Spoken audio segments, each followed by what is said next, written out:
Good evening everyone. सभी साथियों का स्वागत है आपके अपने यूट्यूब चैनल रामगढ़ एडुकेयर में।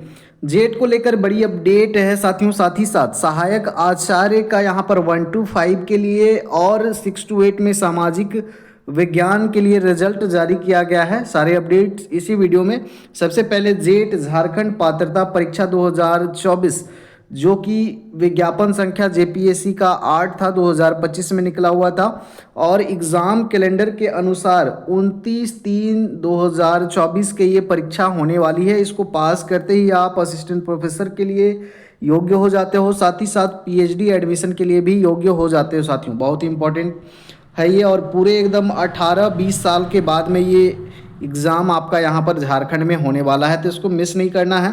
तो इसका अपडेट क्या है कि अपडेट जो है साथियों की एग्ज़ाम डेट जो है बिल्कुल 100% जो है इसी डेट में होना है, फिक्स हो गया है। क्योंकि जो सेंटर बनाए जाएंगे साथियों अलग अलग ज़िलों में, उसके लिए जितने भी स्कूल हैं ज़िलों में, सभी ज़िलों के प्राचार्यों को भेज दिया जा रहा है और उनसे जानकारी मांगी जा रही है कि आपके पास में आपके स्कूल में सुविधाएं है कि नहीं, कितने सीट आप दे सकते हैं अभ्यर्थियों के लिए। तो ये जानकारियाँ ली जा रही हैं स्कूलों से। ये रांची का है, रांची जिला शिक्षा पदाधिकारी के द्वारा ये जारी किया गया है। बाकी सभी ज़िलों में ये प्रोसेस चल रहा है। तो ये लेटर में मुझे मिला तो मैं सोचा कि आपको अपडेट दे दूं ताकि अपनी जो तैयारी है उसकी गति को आप बढ़ा दें। बाकी अगला अपडेट जो है आपका जेएसएससी के माध्यम से है, झारखंड कर्मचारी चयन आयोग की तरफ से। और ये कुछ ही देर पहले अभी आवश्यक सूचना जारी की गई है, जिसमें 1 to 5 में और इंटरमीडिएट प्रशिक्षित सहायक आचार्य के लिए रिजल्ट पब्लिश किया गया फिर से। उसके बाद में सामाजिक विज्ञान शिक्षक 6 to 8 के लिए यहाँ पर जो रिक्त रह गए सीट थे उनके लिए यहाँ पर डॉक्यूमेंट वेरिफिकेशन के लिए बुलाया गया है। तो डॉक्यूमेंट वेरिफिकेशन जो है किनका किनका होगा, रोल नंबर आप चेक कर लीजिएगा, पूरा पीडीएफ आपको टेलीग्राम में दिया जाएगा।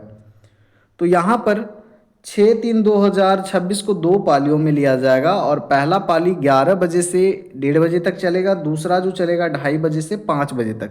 दोनों पालियों के अभ्यर्थी जांच शुरू होने से 1 घंटा पहले जांच स्थल पर पहुंचे, आपके लिए अच्छा रहेगा। डॉक्यूमेंट्स आपको लगेंगे कौन कौन से, लिखित परीक्षा का एडमिट कार्ड, उसके बाद में यहाँ पर शैक्षणिक योग्यता संबंधी प्रमाण पत्र, अंक पत्र, मूल प्रमाण पत्र, मैट्रिक का मार्कशीट, उसके बाद डिग्री, इंटरमीडिएट का मार्कशीट, डिग्री, स्नातक का सभी वर्षों का मार्कशीट जहाँ लागू हो।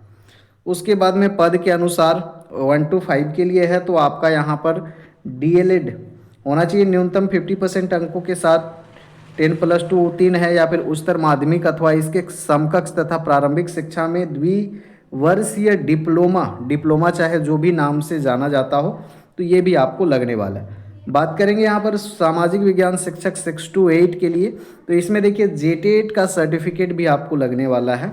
और यहाँ पर इंटरमीडिएट शिक्षक जितने भी हैं ध्यान देंगे, यहाँ पर अगर 45% अंकों के साथ उच्चतर माध्यमिक या फिर इसके समकक्ष है या फिर प्रारंभिक शिक्षा शास्त्र में द्विवर्षीय डिप्लोमा यानी कि डीएलएड, तो आप जो भी सर्टिफिकेट यहाँ पर मांगे जा रहे हैं सभी लेके जाना है।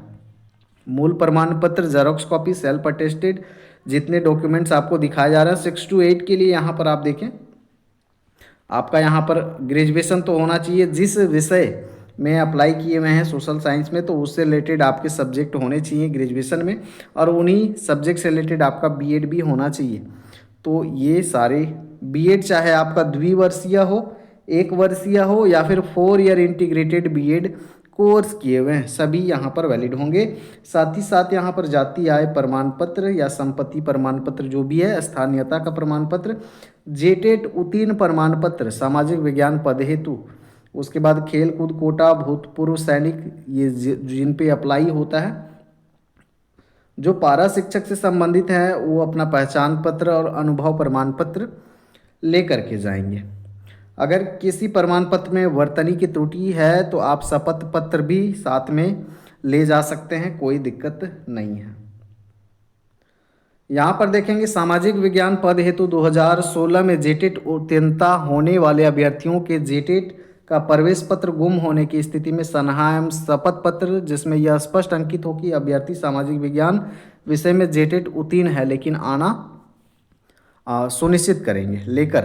तो जो अपना डॉक्यूमेंट्स भूल गए हैं तो वो लोस्ट कैटेगरी में चला जाता है। तो इसका एक ही उपाय होता है कि आप अपने नज़दीकी थाने में लोस्ट का आप रिपोर्ट लिखवाएं, सनहा दर्ज करवाएं और एक एफिडेविट, और ये एफिडेविट जो होता है फर्स्ट क्लास मजिस्ट्रेट का, तो आप बना के लेके जाएंगे तो कोई दिक्कत नहीं है। बाकी जिनका अगर डिग्री का मार्कशीट, मैट्रिक, इंटर का किसी का भी खो जाता है तो आप अप्लाई कर सकते हैं सेकेंड कॉपी या डुप्लीकेट कॉपी के लिए, वो हमेशा 100% वैलिड होता है। इसके लिए भी सेम प्रोसेस है, लोस्ट रिपोर्ट और एफिडेविट के थ्रू ये चीज़ें आपको मिलती हैं।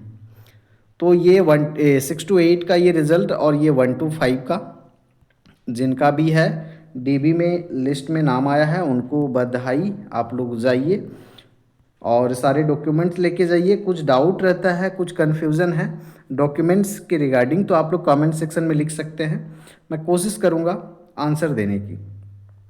ध्यान देंगे, प्रमाण पत्रों की जांच के लिए आमंत्रित किया जाना उम्मीदवार का अंतिम चयन नहीं है।